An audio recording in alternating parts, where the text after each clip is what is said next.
मेरी बहू। आज भी कुछ पिछड़े इलाकों में बहुओं को हद से ज्यादा मर्यादा करना पड़ता है। मेरी बहू एक ऐसी कहानी है जो समाज में फैली कुरीतियों से पर्दा उठाएगी। एक बहुत ही प्राचीन गांव था जहां लोग पुराने रीति रिवाजों के तहत अपना जीवन व्यतीत किया करते थे। गांव में किशोर अपने माता पिता और पत्नी के साथ रहता था। किशोर की पत्नी शीतल शहर की पढ़ी लिखी लड़की थी, इसलिए उसे गांव के रीति रिवाजों में ज्यादा दिलचस्पी नहीं थी।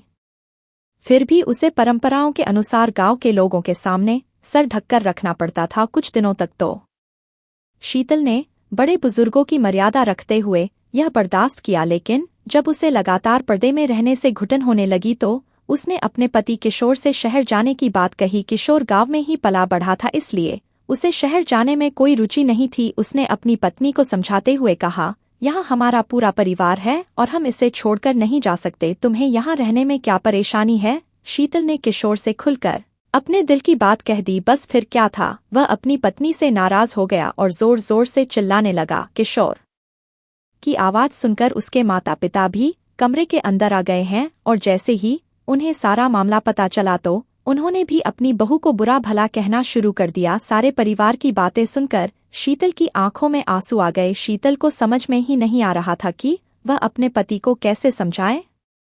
इस घटना के कुछ महीने गुजरने के बाद एक दिन शीतल सुबह होते ही बिना किसी से कुछ कहे घर से निकल जाती है। काफी दूर पैदल चलने से उसे थकान महसूस होने लगती है, इसलिए वह एक सुनसान जगह पर जाकर बैठ जाती है। घर पर जैसे ही किशोर को पता चलता है कि उसकी पत्नी कहीं चली गई है तो वह सारे गांव में शीतल को ढूंढने निकल गया।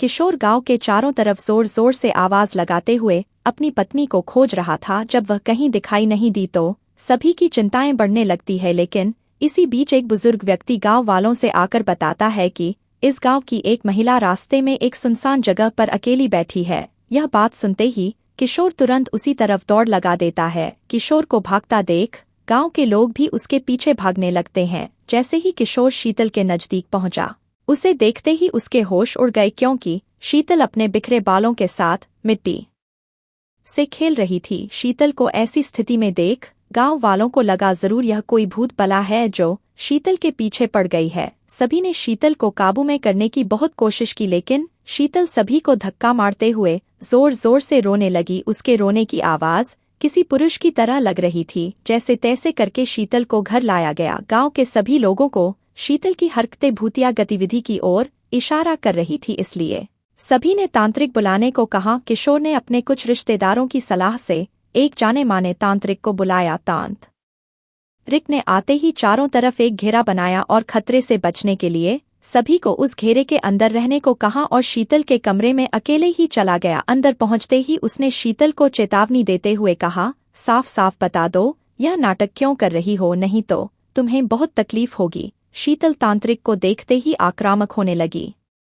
तभी तांत्रिक ने शीतल के बाल पकड़कर दोबारा कहा, मैं अच्छी तरह से जानता हूँ भूत प्रेत नाम की कोई चीज नहीं होती। मैं कई वर्षों से इसी तरह लोगों के भ्रम दूर करता आया हूँ। तुम्हारे घर वालों को समझाना मुश्किल है, लेकिन तुम अच्छी तरह से जानती हो कि तुम यह नाटक कर रही हो। तांत्रिक की बात सुनते ही शीतल की आंखों में आंसू आ गए और उसने रोते हुए अपना झूठ कबूल कर लिया। शीतल ने तांत्रिक को बताया कि वह शहर की पढ़ी लिखी लड़की है, उसे ज्यादा बंधनों में रहना पसंद नहीं। उसने कई बार अपने पति से यहाँ से दूर चलने को कहा, लेकिन जब वह नहीं माने तो मजबूरी में आकर उसने चुड़ैल चढ़ाने का नाटक किया ताकि वह अपने मन मुताबिक जी सके।